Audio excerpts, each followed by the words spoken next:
Hello and welcome to Effective Meeting Management, SPCM 4397.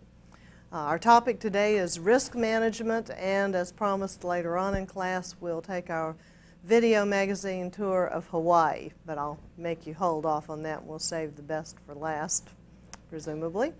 As you'll recall, last class we had with us Jane Jordan from the Hyatt Hotels, who talked with us about negotiating hotel contracts. Are there any follow-up questions to that? Any things you've thought of since then? Okay, well, there are a couple of items that I want to add on to that I've bumped into in reading and so on since that time. From the April 1995 Convene magazine, there is a section. They usually have a little section in there on from their legal department. And the theme of this particular article is who has the authority to sign the contracts.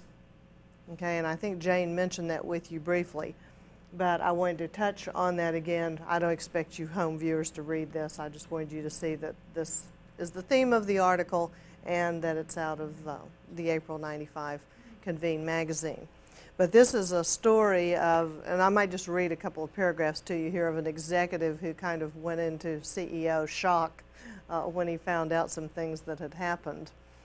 He got a phone call late one afternoon from a convention service manager. That's a Jane Jordan or a Stephanie Muley type person. Stephanie will be here on Thursday, as you'll recall, to talk about catering services more specifically. But anyway, this manager of a resort hotel called and identified himself as the association's contact at the resort for the association's annual conference scheduled to be held in 6 months. The executive director looked at his activity calendar and became concerned when he realized there had been some mistake. The conference wasn't booked at the resort in question. In fact, it was booked at another resort on different dates in another state. So the executive director took a deep breath, told the convention services manager that there had indeed been some sort of mistake, and asked him to have a copy of the contract faxed to him. When the copy arrived and got to the executive director's desk, he took an even deeper breath because the contract had been signed 4 years before by an individual who was on the site selection committee for the upcoming conference but was no longer active in the association. So they had a real glitch in their plans here. The executive director knew that he and the president were the only ones who were authorized to sign the contracts for the association. So here you have someone on a site selection committee who, for whatever reason, signed the contract without authorization. Now, how would you know who has the authorization to sign? If you were called in as a consultant, or if you're the treasurer and this person calls you and says, we've got 2 signed contracts here, this meeting's booked in 2 places at once, how would you know who the appropriate authority is? Any ideas? Okay. Contact the president or the vice president of the organization and ask who's in charge of this particular event and organizing it. Get a verification of the name and the title. Okay, so you'd go to the president. In this case, we've got the executive director who is in a tailspin, believing that that person and the president are the only ones authorized to sign. Okay, would there be any documents anywhere that would tell you who can do that? What documents would those be? Organization's bylaws. Okay, the bylaws, and we'll be coming to bylaws in a couple of weeks, but yes, good answer. The bylaws specify the powers of the officers, the powers of the executive committee, and so forth. So the bylaws are where you would look. Now, some groups have really crummy bylaws, and then it might be ambiguous. But generally, it is the president or the executive director, sometimes the executive secretary. And hopefully, certainly, it should be specified in the bylaws as to who that person is. Well, then what happens when someone who is not authorized to sign signs? Well, in this particular case, it was referred to the legal department. It doesn't really say how this particular incident turned out. There's some mutual responsibility there, though. You know, the hotel reps are responsible for identifying the correct people to sign, but at the same time, a person acting on behalf of the organization has some liability too. Certainly if the president and the executive director had both signed different contracts, then the organization would be particularly liable. In this case, it probably went through legal and needed a lot of sorting out to take care of it, and I don't know how that was done. But you need to know, or how it was finally resolved. They just posed the problem here and recognize that it's dealt with in different ways on different occasions. But certainly that's a problem. And occasionally I've seen zealous members of site selection committees who pass themselves off to the hotel reps as being the people in charge and leading you to believe that it's their decision. Usually it manifests itself in the form of perks or complimentary nights in hotels, free meals, those kinds of things, which are unethical, but they're not so blatantly illegal that they end up in great monetary losses. Okay. What about a faxed contract? What would you think about that? If somebody faxed a contract back and forth, you think that would be legal?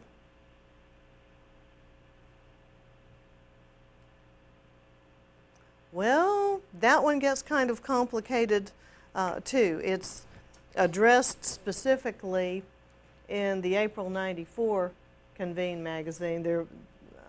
Yeah, this one's up. They're also looking at healthcare reforms and some of the problems that that's had in convention management in this particular particular issue.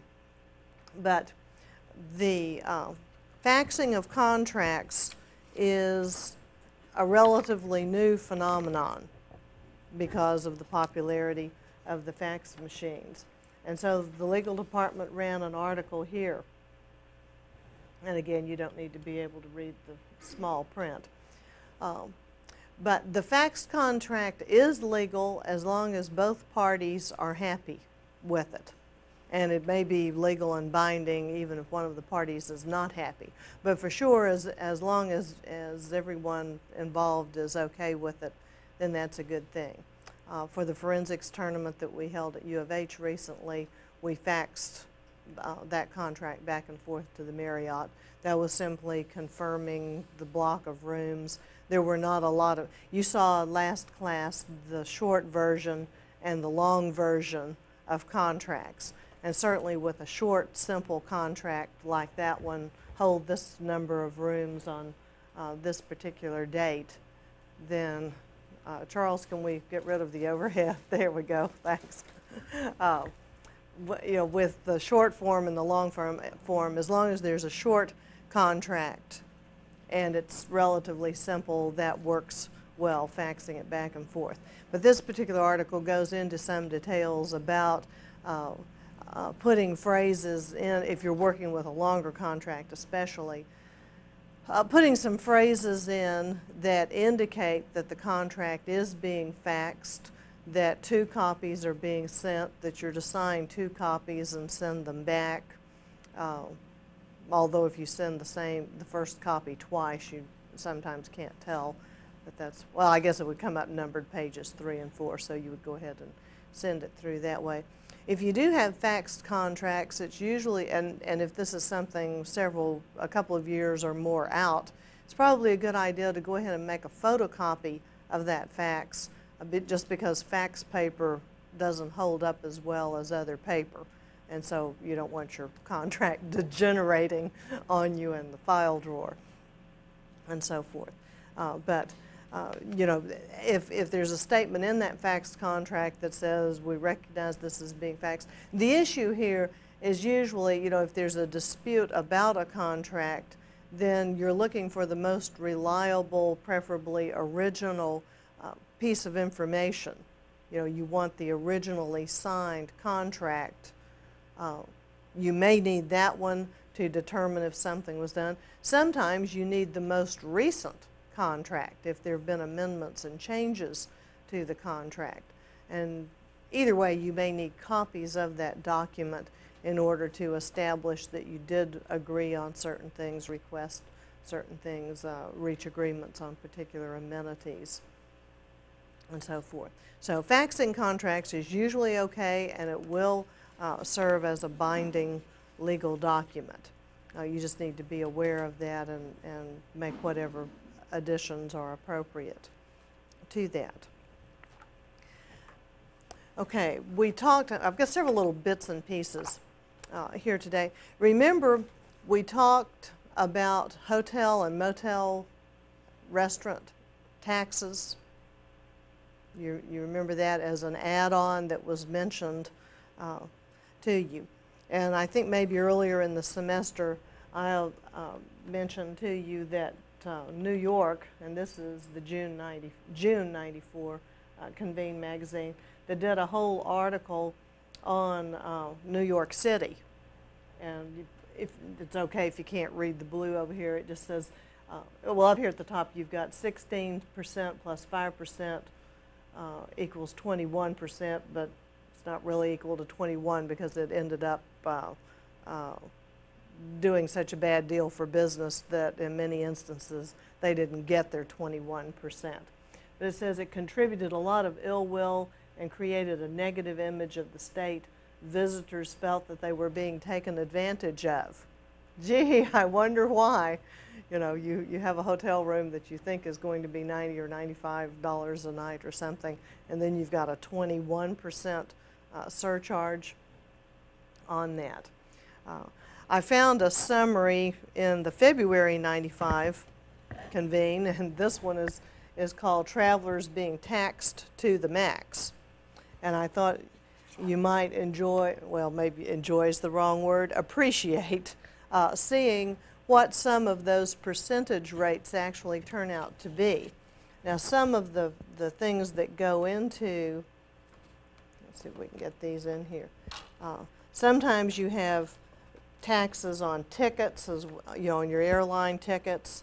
Though on average that runs 10% and costs travelers $4.5 billion a year. These are not test questions. You ought to know the kinds of taxes that exist, but you don't have to remember the numbers. But things like international departure taxes, maybe $6. Customs fee on average was running $6.50. Immigration fee $6. Agriculture fee in some places $1.45. Passenger facility charge $3. We talked about how some of those, how some of the airports have a tax on using the facility, so forth. Okay, here are some samples of hotel taxes. Let me see if I can get something here as a little marker. And that will help. Hotel lodging taxes and restaurant taxes. Okay, here's Anaheim, California, for those of you that haven't been out that way, at 13%. Atlanta, Georgia, 13% on the hotel, 6% in restaurants. Atlantic City, 12%. Austin, Texas, 13%. Baltimore, Boston, you know, you can scan these. Charlotte, Chicago is a high one at nearly 15%. Cincinnati, 10%. That's a little lower. And some recent articles have focused also on mid-sized cities, and we may talk about that a little more today if we have time. But look at some of these, you know, Cleveland, Cincinnati, these are not your major cities, but Columbus is high. It's also a football city, so they do well on football games. Dallas, 13%. Daytona, that's pretty good. They're competing with Miami and Orlando and other places in Florida. Denver, Detroit, Fort Lauderdale. Here's Honolulu. We're going to see Hawaii a little later today. But, you know, 9%, 4% on restaurants, that's good. Indianapolis, Jacksonville. So, oh, there was Houston up there at 15%. Okay, pretty high. relatively speaking.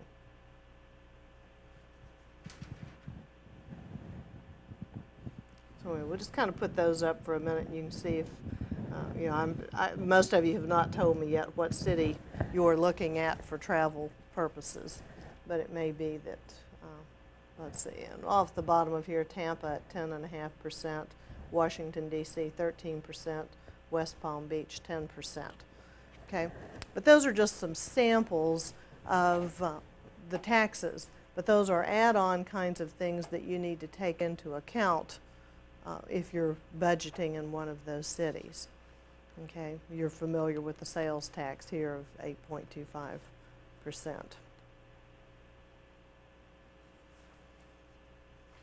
But if travelers are not aware of these things, you know, that can be a jolt to the pocketbook when you've been in the hotel for 4 or 5 days and you get ready to check out and there's a 15% surcharge on there. Okay, one of our topics for today is risk management. What kind of risks would a convention planner need to take into account? What kinds of risks are there if you're planning a big convention? Or is this just a jargony little piece of information that really applies to high-rise office buildings in downtown Houston? You know, if there's a fire drill, if there's a fire, how do we get our people out of the building? As a meeting manager, what kinds of things constitute risks? Okay? Guests not showing up. Ah, guests not showing up. Okay, and what can you do about that? Check with them. Maybe schedule other speakers as contingency plan. Oh, okay, you're talking about guest speakers here. I thought you meant the attendees not coming. Okay, but your guest speakers. That is another one I would have mentioned That's later. it. Yeah, well, you were going to come to that one. Okay, but if the keynote speakers. Okay, what if the keynote speaker gets ill? Yeah, so some backup planning like that. Do you have a best friend somewhere you can pull out of the wings on standby? Okay, what else? Nicole, were you in this? Any kind of, if people have to pay to attend, they're most likely not going to miss it. Okay, so. Dues and fees. Okay, so the more pre-registrations you have, the more deposits on the hotel bill, the better off you are. You know, and so that early registration that we talked about last time enables you to do a couple of things. One, to plan for the number of people that you have, or that you're likely to have, and helps ensure that the attendance will be there. Okay, what did the hotel say they would do in some instances? If you book for 4 nights and don't show up? They would charge you for those rooms that you Okay, didn't use? sometimes, yeah, if this is prime season in a hot location and they could, not temperature-wise, but a great location, and they could have sold those rooms anyway, then you may get billed for them. That kind of depends on individual policy. Were you going to add something else, or? Overbooking, I believe she had talked about that also. That might be another problem. Okay, you need to know, you know, the overbooking, like we said, was said last time, is somewhat typical, particularly with the really large meetings when space is at a premium. What are they going to do with your people if there isn't room in the convention hotel, in the primary facility? You know, where does overflow go to? Those of you familiar with Boston, I got bumped from the, I mean, I registered late, it's my fault, but I got bumped, I think it was from a downtown Sheraton, I'm not sure, anyway, the convention hotel was downtown in the heart of Boston, and I got bumped clear out to Brookline. Anybody know where Brookline is? Well, it's kind of like getting bumped from here to Sugar Land.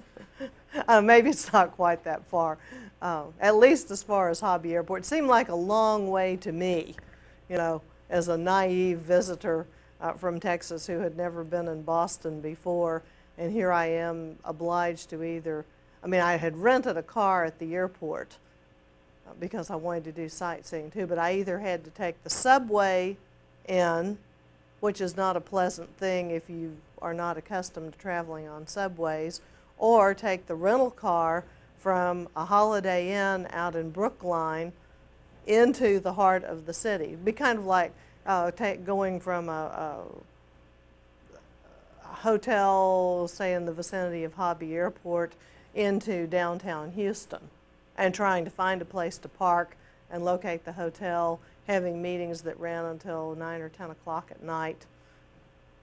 You know, so that was, I mean, I knew I was in Brookline, I just didn't know where Brookline was until I got to Boston. You know, so that was an adventure. Fortunately, I found a friend from New York City who'd been bumped out there too, who was kind enough to guide me through the subway and, you know, help provide some mutual protection. But I'm not sure what I would have done if I hadn't found a friend. Yeah. Jen? The hotel not under any obligation to provide transportation when they've overbooked from the optional hotel, whatever you call it, Okay. to the convention hotel? Well, now in this particular case, and I should have qualified it, they had not overbooked. They knew they ran out of rooms, and when they sent the room reservation, where'd that come from? When they sent the room reservation, it said Holiday Inn Brookline. So they were honest with me on the front end. I just didn't understand what my choices were, and I had, the only other times I've been bumped out of hotels, it was 2 or 3 blocks away, and you could walk, which they expect, but no, they don't provide the transportation. You know, even if they bump you 3 blocks down the street, their shuttle bus or a taxi or whatever doesn't pick you up. But they may provide discounted rooms. Sometimes they'll pick up the room if they really have overbooked it. They have different policies about that. But that's something you'd want to know from, as a meeting planner on the front end. If you overbook, where are my people, to where will they be bumped over, and what kind of accommodations will they have? Now usually, well, I don't know if it's a usually, maybe it's a sometimes, when they've overbooked, they bump you into something nicer. There's a room upgrade, and that's okay. That happened in a big Sheraton in Washington, D.C. They filled up this enormous hotel. I was just an attendee, so I don't know how many rooms they had, but it was a huge hotel. And then they bumped some of the people over into a towers segment. And those were really pretty rooms over there, so we were happy to be bumped in that case. Yeah. Other problems might involve, or risks might involve weather, like possibly a meeting planner who had scheduled a meeting in the Virgin Islands during hurricane season. Now this month would not be a good month to have conventions in the Virgin Islands, would it? You know, you don't know which one's going to take a direct hit which week. Yeah. Now, as Jane mentioned, there are normally, at least around here, there are clauses for floods and wars and hurricanes. Okay, but as if it's not serious enough to actually cancel the convention, what kind of weather-related things might you need to take into account?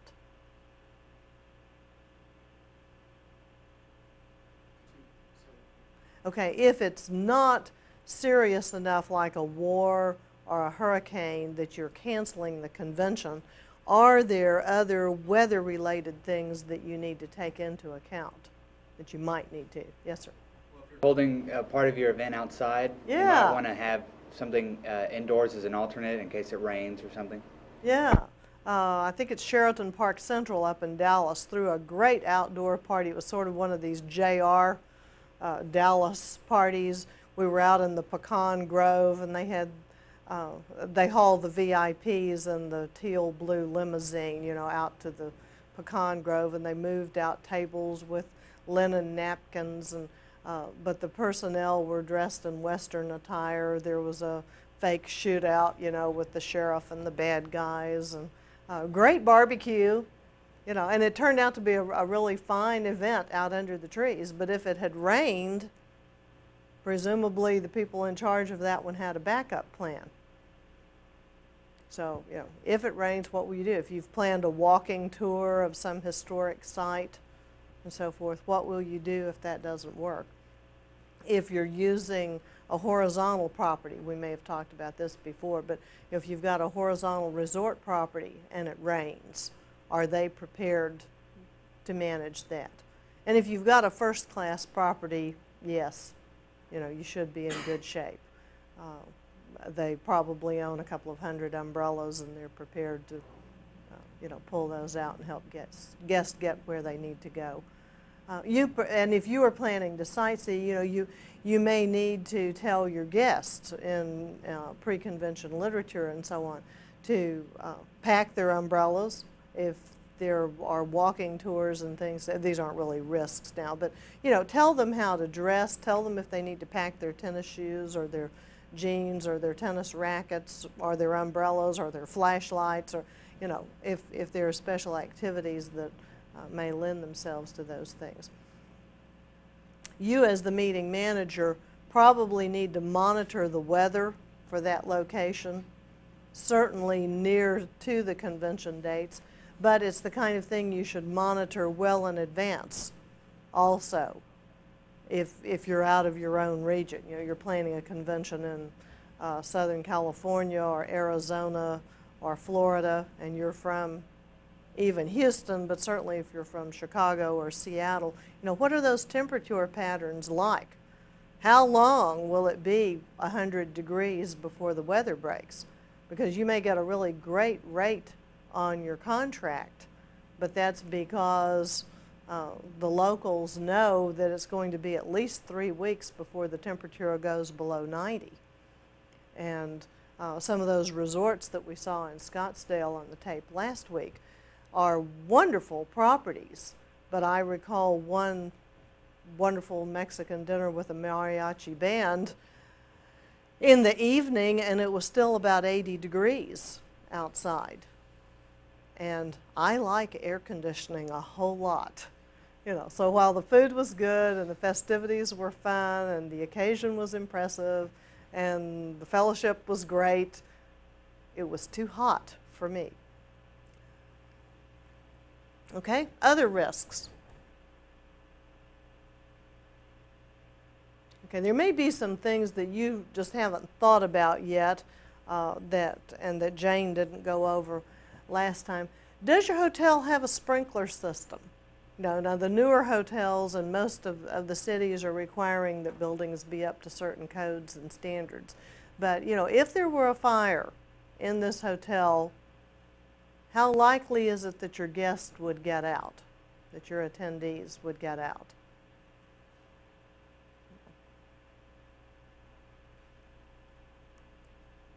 We'll talk about food services next time, but certainly you want to know that you have competent catering facilities. You don't want your people getting food poisoning. And I'll say that, you know, while our guests next time are not here. But you need to know, you know, if you have an outside group coming in to cater a picnic or something, you don't want potato salad that's been sitting around for 5 or 6 hours waiting. And as you're planning events, you know, don't put an outdoor barbecue with potato salad right behind a business meeting that may run over by an hour and a half or something. Just, you want to be aware of those things. And if you have problems, potential problems in scheduling, you know, and think about the kinds of questions you'd like to ask catering for next time. You know, how long can they keep certain entrees safely warm? And most of them have some sort of warming facility. The really first-class kitchens can serve that food in a hurry, and they won't actually put it on the plates until in close proximity to when it's going to be served.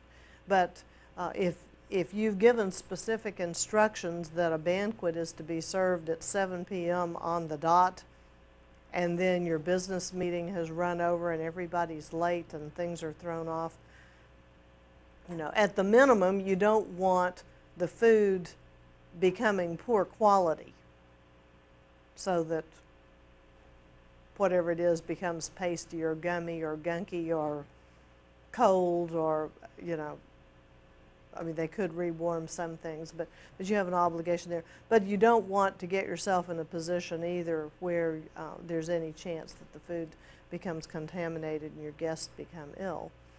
You'll want to look the hotel over in general. You know, inspecting the kitchen's not a bad idea. I think I mentioned last week that we toured the La Posada kitchen, the Red Lion kitchen out in Scottsdale as part of the sales pitch that Mr. Parrison, the national rep, had for us. But it was a way of saying, you know, this is a clean facility. And of course that stainless was spot perfect on that occasion. But you've been in, well, maybe you haven't been in, but you are well aware of greasy spoon locations. And being aware of the kitchen facility and the quality of cleanliness in the place as a whole. You know, you're going to do site inspections, go in rooms. You know, are the bathrooms clean? Who wants grime around the floor or whatever? And, you know, debate coach traveling days, I've seen some pretty scuzzy motels along the way, which will go unnamed on public airways. You know, but the kinds of properties we've been looking at in here, are quality properties, and that's because these are the people who change the sheets on the beds, who have, you know, reasonably new mattresses, who clean the bathrooms, who have a level and a standard of hygiene, and that's important because you don't want your people going home ill after the convention. You know, whether you need to pack sewing kits or first aid kits, generally not, but it depends on the group, and if you think, you know, Band-Aids are going to be appropriate, you've got a group of teens and they're going out on field trips and things, you know, you may just need to throw in those boxes of Band-Aids. In some instances, you may need to know if there's a house doctor. Occasionally, some hotels keep a doctor on call. Kind of depends on the remoteness of the facility and so forth. But you need to know, what would you do? You know, what is the hotel's plan at least if there's some kind of medical emergency? Yes? Is it common for people who are organizing a convention or a large meeting to ask their guests if they have a medical condition that they need to be aware of or something like that? I think it would be appropriate to put that as an option on a registration form to say, you know, any medical conditions that we should be aware of which we should be aware. Which reminds me of another thing. It's now fairly standard to request that persons with physical disabilities make those known so that you can accommodate them as appropriately as possible. And increasingly, the hotels are responsible for adapting rooms that are at least wheelchair friendly. You know, wider doorways, more turning space in the bathrooms, arrangement of furniture perhaps differently from other rooms so that wheelchairs can maneuver in there. And if you anticipate a higher population of persons with disabilities requiring special physical arrangements, you might on the front end, as you're negotiating with the hotel, find out how many rooms they have that will actually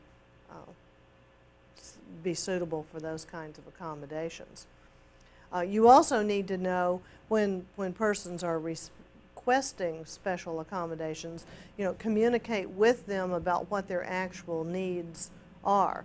In some instances, you have people in wheelchairs who do that for convenience sake, to conserve energy moving around the convention, but once they're in their hotel room, they're okay.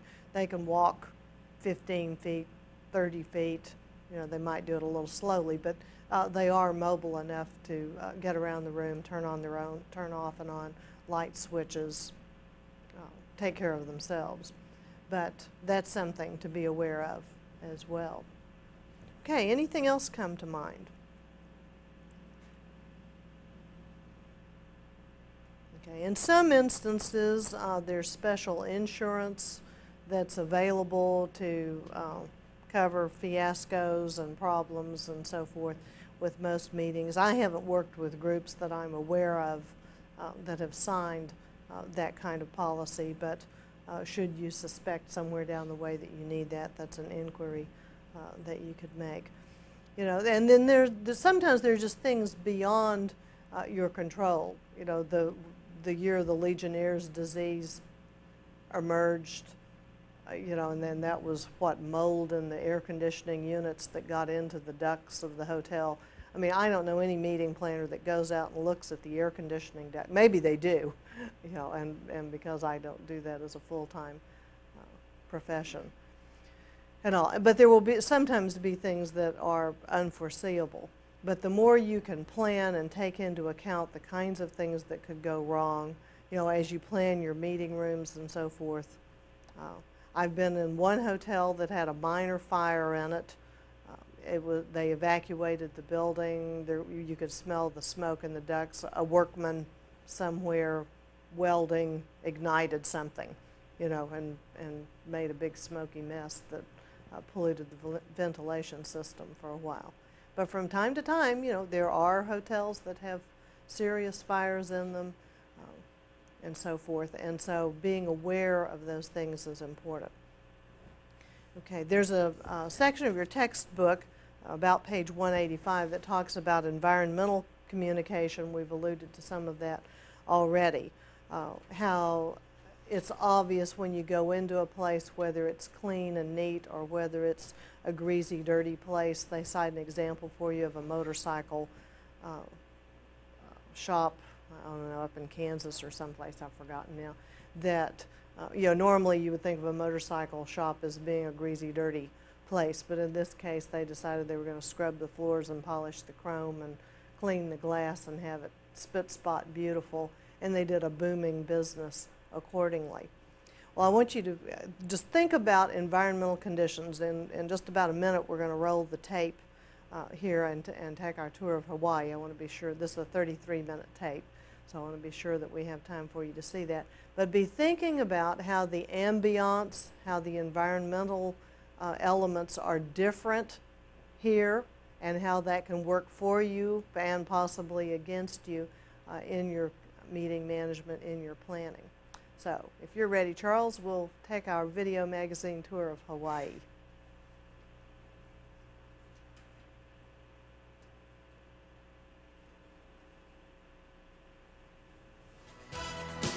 Welcome to Where America Meets, the video magazine specifically designed with the meeting planner in mind.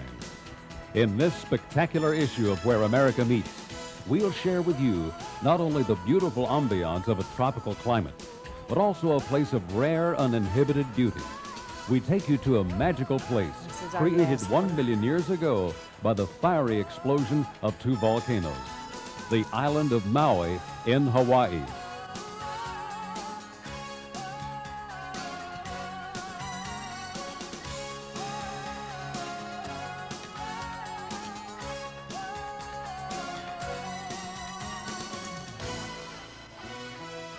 Visit Maui, and you'll be seduced by the natural beauty and amazed by the many wonders of the island.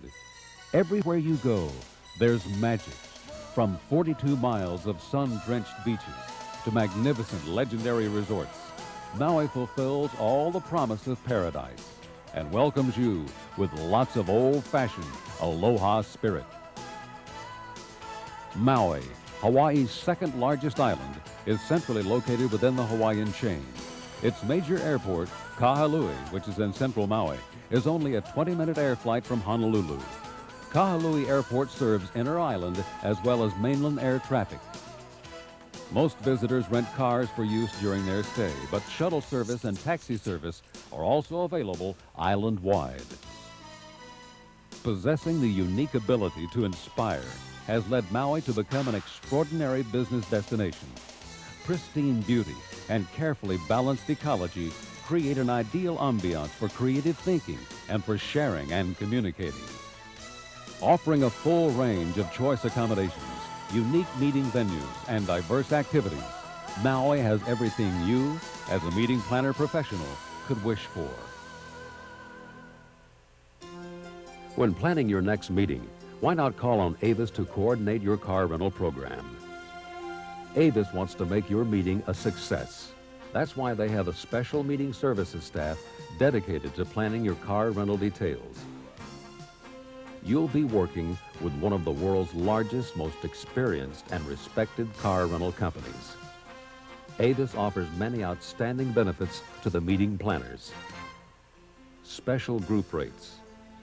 Over 1,100 locations, U.S., Canada, Puerto Rico, and the Caribbean. Free, customized meeting rate brochures.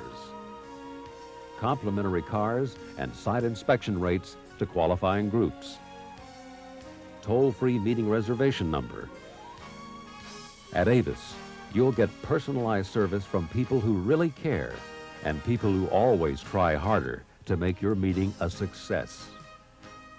The Avis Meeting Services Program also enables you to benefit from the many years of knowledge and experience that stand behind the Avis name. You and your group will enjoy special rates and first-class service from a world leader in the car rental industry.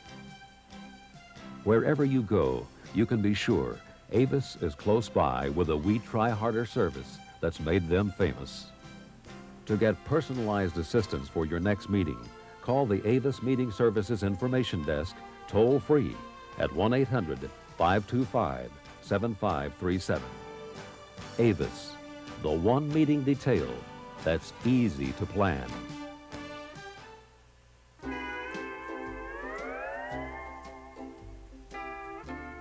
Maui features some 14 resorts and has more than 18,000 first-class accommodations. 9 of Maui's resorts are ranked in the top 50 tropical resorts in the world, with 3 of them in the top 10. The island consists of 4 major resort areas. Each one is unique from the others and holds its own special place in the mystique that is Maui. Today, we'll visit 3 of these fascinating resort communities, and you'll have the opportunity to inspect several award-winning properties for yourself. First, Where America Meets takes you to the 5 stunning crescent beaches of Wailea. Because of its southwest coastal location, Wailea is noted for having the sunniest and driest climate on Maui, and this is the place to shop. The Wailea Shopping Village offers more than 20 stores to explore, and some of the top-rated hotels of the world bring it all together.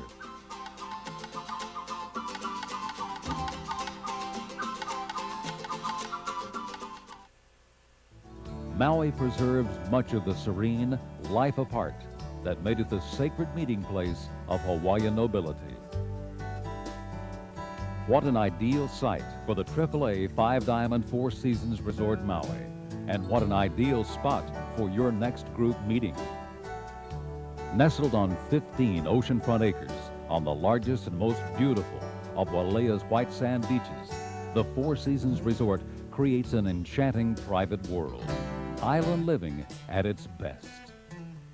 Approaching the 4 Seasons Resort along a drive lined with royal palms, the first impression is one of casual elegance and tranquility. Grand in concept, but quietly executed. In addition to the pleasures of the beach and ocean, formal and natural pools, cascading waterfalls and fountains create a magical world of water throughout the grounds. With over 24,000 square feet of meeting space, the 4 Seasons welcomes gatherings from 10 to 700 guests.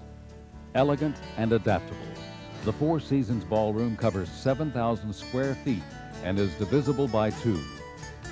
This is the perfect choice for receptions or theater seating for up to 700 guests. 500 people can be accommodated banquet style.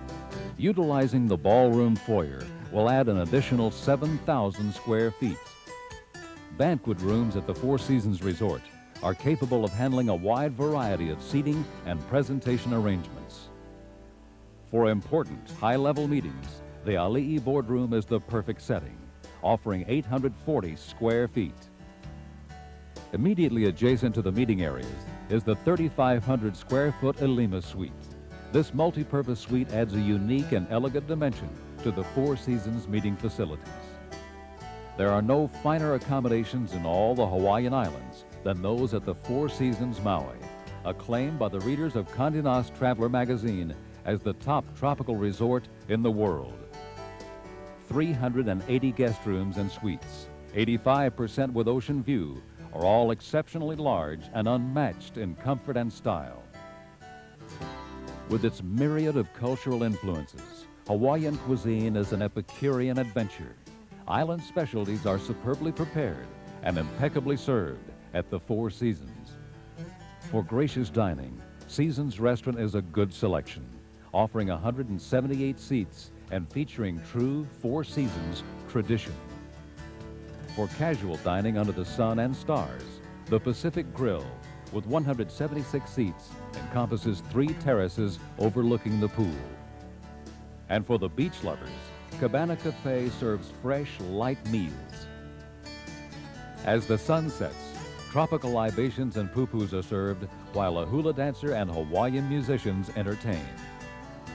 When it comes to catering and theme parties, you can rely on the Four Seasons reputation for creative food and beverage service of the highest quality.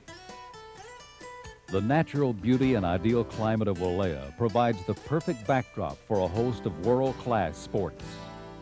Directly across the street are 3 Wailea golf courses, and there are 5 more courses within 20 minutes of the hotel. For tennis enthusiasts, the Four Seasons offers 2 on-site lighted courts. Tournaments and group play will be arranged close by at Wailea Tennis Center. In addition to the many water sports at the resort, guests also have access to an on-site health club with the latest equipment. At the Four Seasons Resort Maui, the most important part of business is to ensure that your business goes exactly as planned. It's a meeting place of a different kind, an exciting destination for groups who appreciate a magnificent location, beautiful weather, and the personal, attentive service that only the Four Seasons can provide.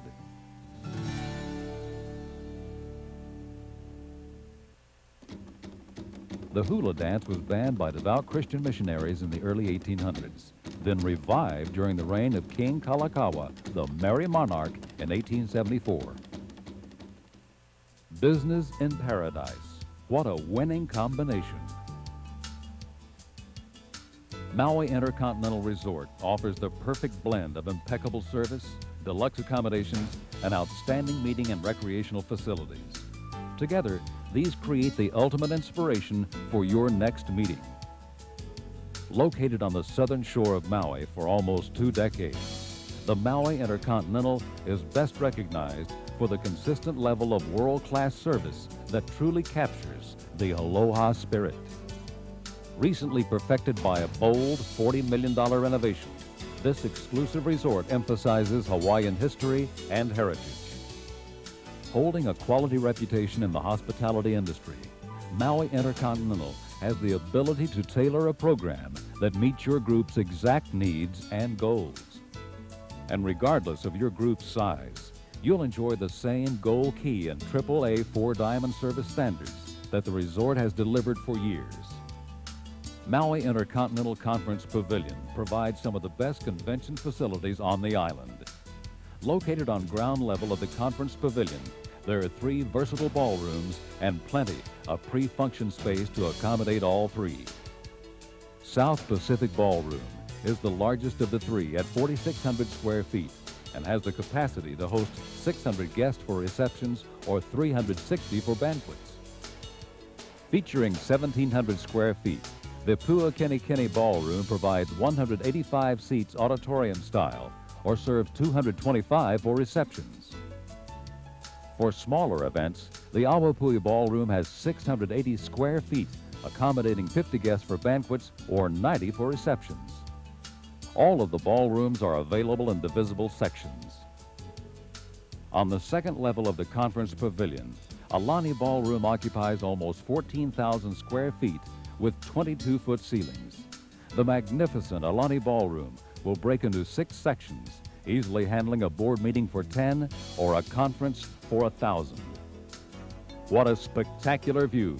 Topping off the convention facility is the dramatic rooftop Pacific Terrace, an exciting new option for large gatherings. 1,700 guests can be entertained at receptions or 900 for banquets. And the spacious grounds surrounding the pavilion are ideal for outdoor theme parties. Maui Intercontinental offers 29 other meeting rooms throughout the resort. Also, 3 swimming pools and a hospitality area are available exclusively for private gatherings. Accommodations at Maui Intercontinental feature traditional Hawaiian elegance and comfort. All 516 guest rooms have private lanais with picture-perfect postcard views. Sports-minded guests will find some of the world's best golf courses on Maui and Hawaii's finest award-winning tennis courts. And of course, water lovers will enjoy every imaginable water sport at the edge of the beach. The popular Hula Moons features an enticing blend of Hawaiian favorites. For fine dining, visit the Lanai Terrace. It's also the perfect place for whale watching with its incredible view. Or dance the night away at the exciting Inu Lounge. Business in paradise. Maui Intercontinental Resort and you, a winning combination.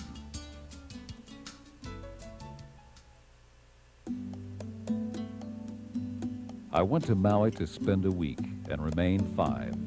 I never spent so pleasant a month before or bade any place goodbye so regretfully. Barefoot elegance, a country club atmosphere, and traditional Hawaiian charm. That's the Stouffer Wailea Beach Resort. Situated on a pristine crescent of golden sand in Wailea, on Maui's south coast, the Stouffer Wailea Beach Resort has a long-standing world-class reputation.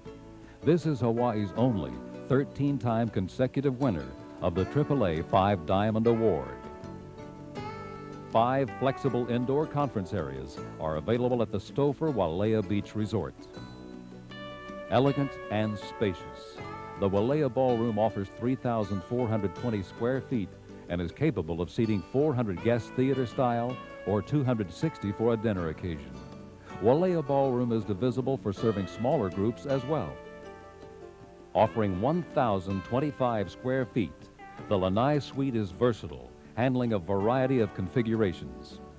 Also divisible, the Lanai Suite breaks into 2 smaller sections. Perhaps the most unique choice of space is the Wailea Terrace. Occupying 1,722 square feet, this stunning terrace has expansive bay windows and overlooks the resort gardens and the ocean, while providing theater-style seating for 100 and reception space for 120. Enjoy the Pacific Ocean as your backdrop in the Luau Gardens. This lawn area can host any number of imaginative events, in addition to the ever-popular oceanfront luau. 500 guests can be accommodated for banquets and 700 for receptions. McKenna Lawn and McKenna Point offer other special outdoor experiences. Coconut trees and beautiful hibiscus plants cover the perimeter. Excellent for an opening night cocktail reception. The pool deck will entertain up to 300 people. Every member of your group appreciates comfort, and that's just what the Stouffer Wailea Beach Resort's accommodations have to offer. Each of the 347 guest rooms feature a private lanai with lush tropical views. At Stouffer Wailea Beach Resort, opportunities for fun in and out of the water are numerous. The fitness center features all of the latest equipment, or after a busy day of meetings, a soothing massage may be the way to relax. Located near the resort, Wailea Golf Club offers 3 challenging courses designed to make golf enjoyable for all levels of play. Stouffer Wailea Beach Resort has 2 complimentary on-property tennis courts, and the most beautiful tennis facility in Hawaii, Wailea Tennis Club, is just minutes away. Whether the occasion be casual or elegant, the resort features superb dining options. Award-winning raffles serve Pacific Rim cuisine with emphasis on fresh island fish. Hana Gion specializes in regional cuisine from Kyoto, Japan. And the open-air Palm Court restaurant serves breakfast and dinner daily. For light meals and lunch, the Maui Onion poolside features cocktails and the resort's famous Maui onion rings. Paradise found. Barefoot elegance, country club atmosphere, and natural Hawaiian charm make Stouffer's Wailea Beach Resort your perfect island home.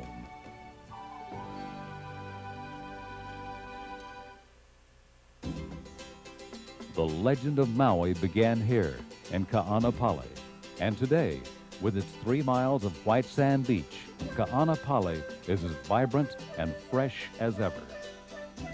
Located on the northwestern portion of Maui, Ka'anapali is 3 miles west of Lahaina Town, Hawaii's historic whaling capital, and adjacent to the Whalers Village shopping complex.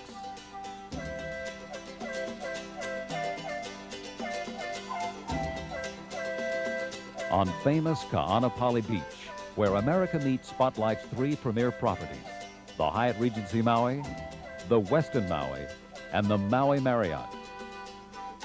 Each of these class hotels is a prime meeting and convention site in their own right, and to accommodate extremely large groups, these 3 flagships will unite their efforts to jointly serve attendees.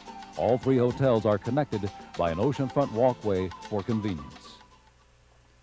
Mysterious and magical, it beckons you to a place where dreams become reality.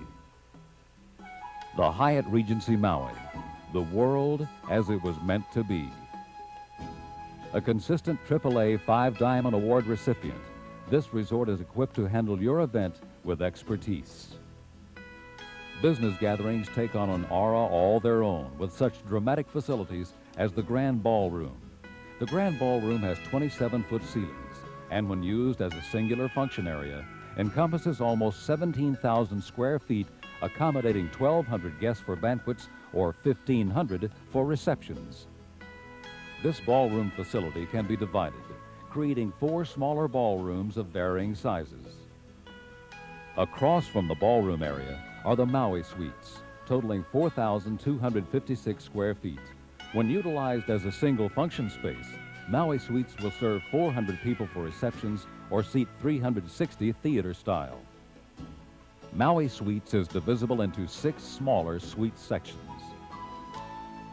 Located between the Grand Ballroom and Maui Suites, the Grand Promenade offers almost 8,000 square feet of pre-function space. In addition, Hyatt Regency Maui makes good use of its fabulous beachside setting. The Ocean Terrace is designed patio style with tiki torches and is capable of hosting receptions for 500. Alongside Ka'anapali Beach, Napili Garden is flexible enough to handle groups from 20 to 2,000. At Hyatt Regency Maui, your world takes on a new dimension as you experience exquisite luxury in one of the 815 guest rooms and suites. Each accommodation is elegantly appointed in the rich hues of Hawaii. Experiences to be treasured await you, whether it be on the open seas aboard the Hyatt's own 55-foot catamaran or in the resort's half-acre pool with a 150-foot water slide, waterfalls, and secret cave. Incomparable championship golf opportunities and the resort's 6 all-weather tennis courts will challenge the sports lover, and the exotic wildlife collection will charm everyone.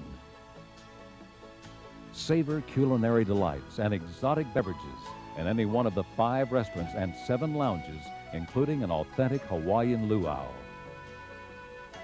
Mysterious and magical, the Hyatt Regency Maui beckons you with the gentle allure of the Pacific, a place where dreams become a reality. The Hyatt Regency Maui, the world as it was meant to be. It's the feeling in the setting of tropical luxury that you've come home. 12 acres of sun-drenched gardens and waterfalls. Welcome to the Westin Maui. Welcome home. Named as one of the top 50 tropical resorts in the world, the Westin Maui is also a repetitive winner of the Gold Key AAA 4-Diamond Award and the Pinnacle Award. Offering 31,000 square feet of indoor and outdoor meeting space, the Westin Maui ensures a successful business gathering with opportunities that are boundless. On ground level, the Valley Isle Ballroom occupies over 8,700 square feet and accommodates 1,300 guests for receptions or 800 for banquets. Valley Isle Ballroom can also be divided into 3 smaller areas. A perfect setting for group registration, the Valley Isle Lounge is a beautifully designed pre-function area. And the elegant Valley Isle Terrace is an outdoor enclosed area that can host theme parties or receptions. On the mezzanine level, another versatile choice is the Haleakala Ballroom, which has an expanse of 4,000 square feet and will house 600 people for receptions and 500 theater style. Also occupying nearly 4,000 square feet, the Lahana meeting rooms add 5 more areas suitable for seminars or board meetings. Fronting the Lahana meeting rooms, the Ocean Lanai Terrace offers pre-function space with a view. As another choice, the Whaler meeting room provides 1,700 square feet and can be divided into 2 areas for serving smaller groups. Also available, the Ka'anapali boardroom is perfect for intimate meetings. Surround yourself with the Westin style in any one of the 761 guest rooms and suites. This aquatic playground is the heart of the resort. 5 free-form swimming pools are featured. And of course, you'll want to immerse yourself in the spirit of Maui along the 3 miles of golden sand. The Westin Maui's 8 restaurants and lounges offer the finest cuisine selections from around the world in dramatic atmospheres. The Westin Maui invites you to share in its surroundings. It's the feeling that you've come home, home to the Westin Maui. Genuine warmth, where nature's artwork reawakens one's senses with gentle trade winds and sweeping views of the West Maui Mountains. Discover the Maui Marriott Resort, where you can make your next meeting an event to remember. A consistent recipient of the prestigious Pinnacle and Gold Key Awards, the Maui Marriott Resort is the only hotel on the island offering more than 41,000 square feet of flexible outdoor function space and 14,040 square feet of indoor area. Housing the total square footage of indoor space, the Ka'anapali Ballroom is capable of accommodating 1,700 guests for receptions and 1,200 banquet style. Ka'anapali Ballroom easily divides into 10 separate rooms for groups of 20 to 500. For outdoor events that are truly tropical, the Maui Marriott features 3 main areas, plus a pool deck area. The largest, Makai Gardens, provides reception space for 1,800 people and handles 1,200 for banquets. Covering more than 10,000 square feet, the Lanai Triangle serves 400 guests for receptions and 300 for banquets. Or choose Coconut Grove, which will accommodate 300 people for receptions and 250 for banquets. Under a tent, the sun, or the stars, allow Maui Marriott to create an authentic Hawaiian luau or any theme event. You'll find the catering masterful, the attention to detail exceptional. Here, amenities are designed to indulge. Each of the 701 spacious guest rooms have private patios, most with ocean views. Enjoy a tennis tournament served up by the resident pro, or soak up the sun in one of 2 lavish pools. Snorkeling and other water sports equipment is available at the Beach Recreation Center, and golfers can tee off for 36 holes of championship golf at Ka'anapali golf courses adjacent to the hotel.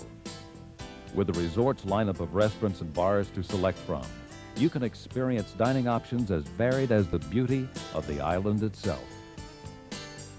The Maui Marriott Resort, delivering the tradition of service and casual elegance through the eyes of aloha that Marriott is famous for. Our last stop brings us to the exclusive hideaway of Makena. Here, it is still possible to walk along secluded stretches of white sand beaches. Makena means land of plenty.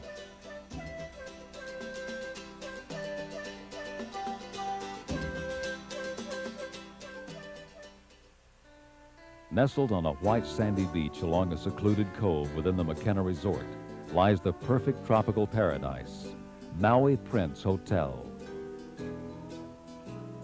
Located just 13 miles from Kahului Airport, the Maui Prince Hotel sits in the heart of the Makena Resort, overlooking the picturesque islands of Molokini and Koho'olawe. The Maui Prince has a 4-diamond rating. is a member of the leading hotels of the world and is a member of Preferred Hotels and Resorts worldwide. Planning meetings at Maui Prince is easy. Its exclusive location provides an ambiance of relaxed elegance. With more than 50,000 square feet of function space accommodating from 10 to 600 guests, the Maui Prince features a diverse range of options. The Prince Ballroom offers 5,200 square feet of unobstructed space, including 16 feet high ceilings. The Prince Ballroom seats 350 for banquets, 500 theater style, or 520 for receptions, and can be divided into 2 separate rooms. The adjacent Holokai Pavilion features pre-function space for dining or informal gatherings.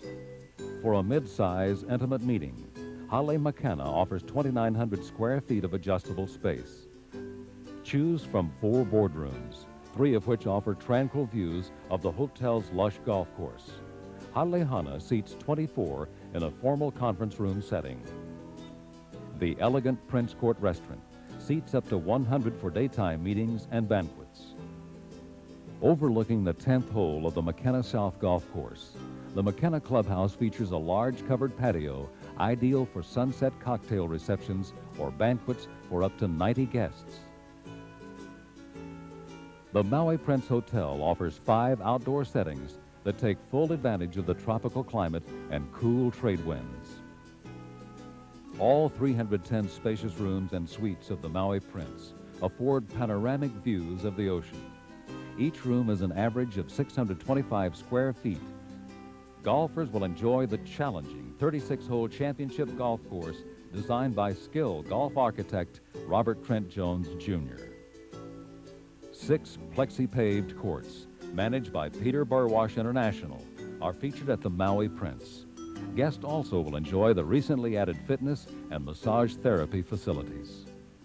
The Kai Kanani Catamaran takes guests to Molokini Island for viewing the most dramatic ocean life in the islands.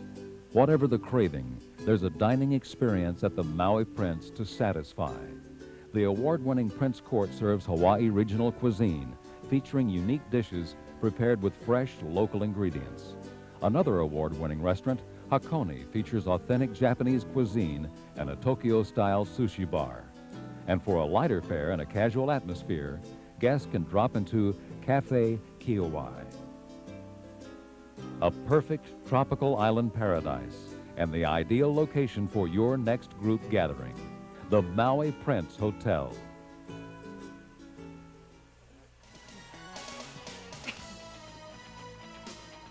The island of Maui in Hawaii, where America meets.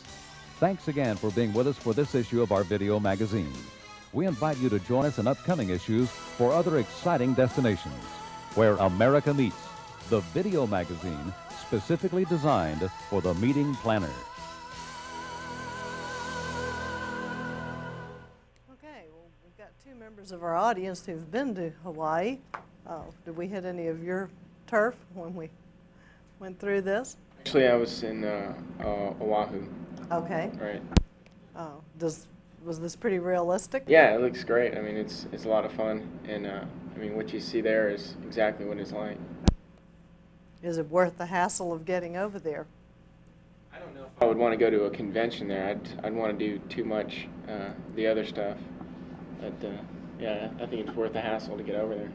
Okay. Yeah. When they were showing the meeting rooms and the chairs, they really didn't look appealing as compared to what was outside, but they did have, I saw meeting areas outside which might make the meeting more pleasurable. Okay, do you think you could conduct a seminar outside? Is that what you're saying? Or? I don't know that you could, but I guess depending upon what it was, you might be able to. There are a lot of distractions. Mm-hmm. And yeah, I guess they would take that into consideration, or we would take that into consideration in the project. Okay, yeah, you would need to take that into account in planning, that people are going to need a lot of free time in a place like this. Mm-hmm. However, and I'm not pushing Dallas, but what we saw in Dallas as far as convention space, it seemed to me like they had a whole lot more to offer for the meeting planner than Hawaii. I guess Hawaii would be more of a resort center. Okay, I do have here the April 95 convene. Whoops, I'm on the close shot there. Let's get a little wider. This is April 95. It has a little supplement to it on Hawaii. And here's a close-up on their new convention center, which will open in 1997 in Honolulu. Okay, and with 1.1 million square feet. So if you had reason to meet in that area, but maybe, you know, you might be more likely if you were pulling in business associates if this were an international convention rather than transporting everybody from Texas to Honolulu. But they also have a plug in here, you know, how true it is. So I thought it was this one. Anyway, it has a picture of a dentist. Here he is, you know, lounged back. 4 out of 5 dentists surveyed will meet in Hawaii again, and so forth. And so, you know, here he is with his fax machine and so forth. So I guess it kind of depends on your group, you know, knowing your group. Maybe if they have the money to go there once every 5 years or something like that, and you've adjusted a little bit, you've done the touristy stuff, and you're to the point that you really can just enjoy the ambiance and relax and all. But certainly, you're going to have that problem with any destination that's exciting. You know, probably next time we'll put, or one of these times when we've got a few extra minutes, there's some great stuff on Orlando, Florida. Beautiful hotels, enormous new convention center there. But if you haven't been to Disney World, you're not likely, it depends on who you are and what you're doing, yeah, but it's likely to be very difficult to stay in the hotel and focus on seminars or business when you know that Universal Studios and all the trappings of Disney World are just a couple of miles away. And you know, the last time I was there, it was hard. I was on a business trip. I was being paid to do certain things at the convention. I was working professionally there, so I had to stay in the hotel. I didn't have that option of skipping the meetings and going out, and I didn't have time to stay over or go in a day early in order to do those things. And I would look out my window, you know, at Disney World in the distance, and the convention bureau right across the street and so forth, and convention center, not convention bureau. And that was a frustrating sort of thing to know that I was missing those things. Now, I had lived in Florida for 3 years, and so at least the lure of driving a couple of hours to the beaches, some of those kinds of temptations were not as great as others might have been. But from the middle of Florida, you know, you're only a couple of hours from the Gulf or from the Atlantic, either way. I think you're even closer to the Atlantic. Kind of forgotten the driving time. Florida's a really long state, about 5 hours from Miami up toward Tallahassee, as I recall. So you're not likely to be able to stretch your events that direction, but you may be able to do side tours. Right. With all due respect to the hotels that were shown in this Hawaii video, the convention spaces look, you know, pretty much the same as the convention space that we saw at other hotels in the previous videos. So I guess if costs were a big consideration, then I don't know what I'm getting at. Well, I hear your point, though. I think there's a limit to what you can do to the inside of a hotel. It can be medium-sized or it can be huge. It can have lovely carpet and beautiful chandeliers and quality food. You know, in many instances here, you're paying for the view out the window. But I tried to look at some of those videos and say, would the view really be that good from here, or is that tree in the way, or whatever?